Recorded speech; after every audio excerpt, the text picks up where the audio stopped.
साथीहरू हामीले गाउँ छोडेपछि चाहिँ हाम्रो बाटो घाटो हाम्रो लेक औल गर्ने बाटो यसरी घारी जङ्गल भएको छ। मैले यो करिब आजभन्दा 10-15 वर्ष अगाडि यो बाटोमा औलको बारी जाने आउने, परालको भारी ल्याउने, अनि तल जाँदाखेरि गोठमा सामल तुमल बोकेर जाने, अनि वस्तु धपाएर यही बाटो लाने ल्याउने बाटो मैले चाहिँ यो आज देखाउँदैछु।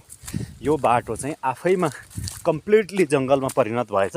यो अलिअलि देखिएको सकल जस्तो चाहिँ यो बाटो हो। त्यही बाटो हामी वस्तु खेद्थ्यौँ लेक औल, अब मङ्सिरतिर औलतिर ल्याएर फेरि पछि माथि ल्याउने, वस्तुहरूलाई मङ्सिर पुस 2 महिना तलै राख्ने गरिन्थ्यो।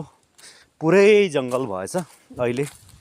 हेर्नुहोस्, पुरानो यादहरू दशक पछाडि आज एकपटक यही बाटो हिँडेर म मेटाउँदैछु। यो चाहिँ ठ्याक्कै जसलाई यो अब हाम्रो यो भूगोलको बारेमा ज्ञान छ, यो सिद्धार्थानको ओल्लोपट्टि सेक्रेदुको शिरमा चाहिँ म छु यसरी। ल हेर्नुहोस्। ल, thank you for watching guys.